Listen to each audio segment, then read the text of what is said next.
Yo, salut à tous, c'est Lucas pour WeGeek ou ma chaîne principale de Clan North. Aujourd'hui, on se retrouve pour comment créer un système de fichiers NFS pour pouvoir stocker vos machines virtuelles, vos ISO sur ce système de fichiers. Comme ça, quand vous déployez plusieurs autres EXE, ça vous permet notamment d'éviter de copier par exemple les fichiers ISO sur à chaque fois chaque machine, chaque serveur, chaque hôte, et donc prendre de la place. Ou bien aussi une fonctionnalité que ça permet de faire, c'est de stocker les disques de VM, donc les VM en point de vue stockage, sur ce serveur NFS pour pouvoir faire en sorte de, quand vous faites un DRS ou bien un vSphere achat, ça vous permet de mieux gérer tout ce qui est maintenance de certains hôtes et plantage de certains hôtes et ainsi de suite. Comme ça, eh bien, le vCenter peut switcher les machines virtuelles vers tel hôte, et ainsi de suite. Donc voilà, donc pour ce faire, ici, donc la première étape, donc déjà on ferme ça. Donc pour faire la première étape, il vous faudra installer des fonctionnalités. Donc vous allez dans gérer, ajouter des relais fonctionnalités. Vous cliquez, donc on va ignorer ça, vous cliquez sur suivant, installation basée sur un rôle ou une fonctionnalité, suivant. Donc ici nous allons sélectionner eh bien, le serveur ici local.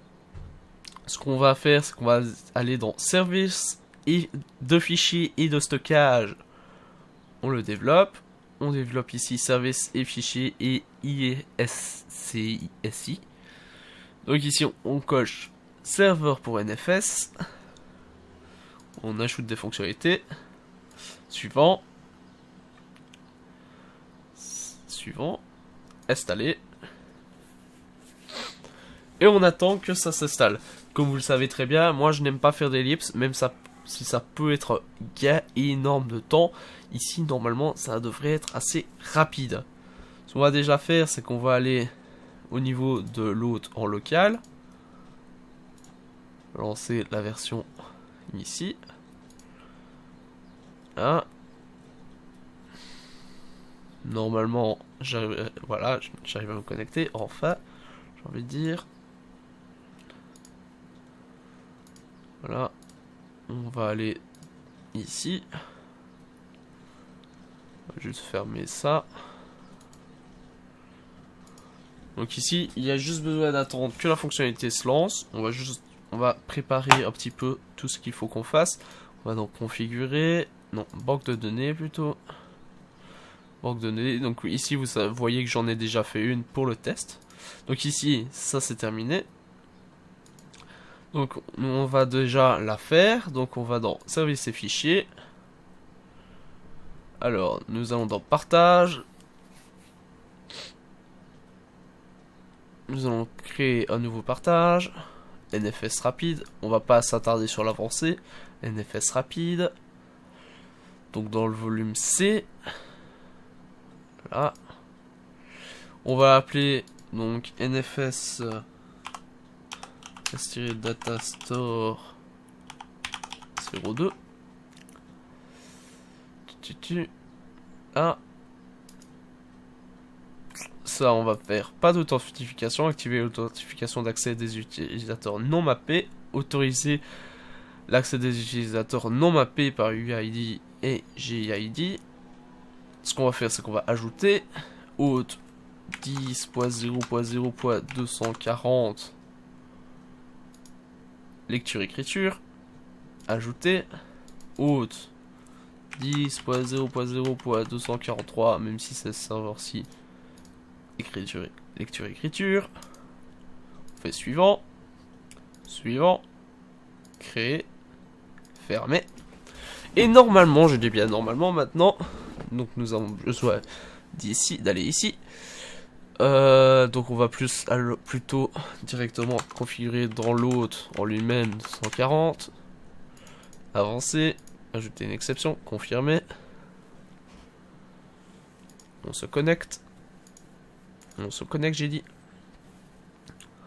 Ce qu'on va faire alors ici, c'est qu'on va aller dans stockage une fois que la page aura chargé. Donc voilà, stockage. Donc on en a déjà une. Pour ça que je l'ai appelé 02, nouvelle banque de données, NFS.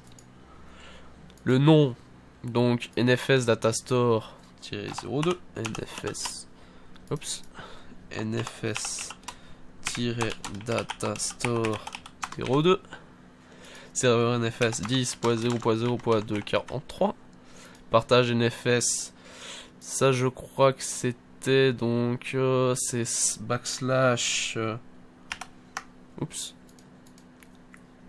backslash donc NFS datastore 02. Je vais quand même le mettre en majuscule, on ne sait jamais, parce que datastore 02, voilà. NFS 3, suivant, terminé. Et normalement, voilà, si tout se passe bien, le datastore NFS a été monté. Alors, ce que vous pouvez faire comme test à ce moment-là, donc ici j'ai une machine virtuelle qui s'appelle WebHost. Ce qu'on va faire, c'est qu'on va aller dans le stockage. D'ailleurs, normalement, ici, voilà, ça c'est mis directement. Donc 02, évidemment. Donc nous allons dans le stockage, nous allons dans navigateur banque de données. Donc ici, c'était pour test. On va la déplacer vers la datastore 02. Next, déplacer. Donc ici, normalement, voilà, mes disques durs sont en pleine route. Ils sont en train de travailler.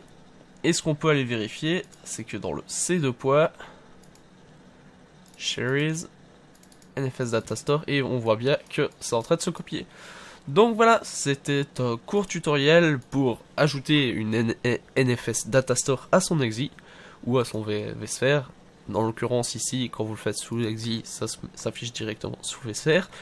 Vous voyez bien ici, voilà, on a tant de stockage que ça sur celle-ci, parce que c'est le système de stockage de la vCenter.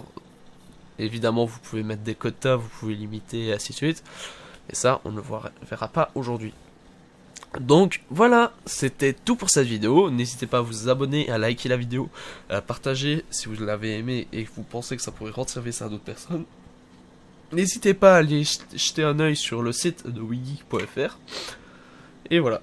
Et n'hésitez pas à commenter si vous avez des conseils, des suggestions. Peut-être que de faire des ellipses ou quoi, ça peut peut-être plus vous plaire au point de vue longueur et timing de vidéo. Mais pour moi, c'est préférable de ne pas faire d'ellipses, comme je l'ai répété encore avant.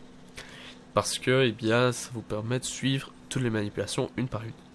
Voilà, à ciao, bonsoir.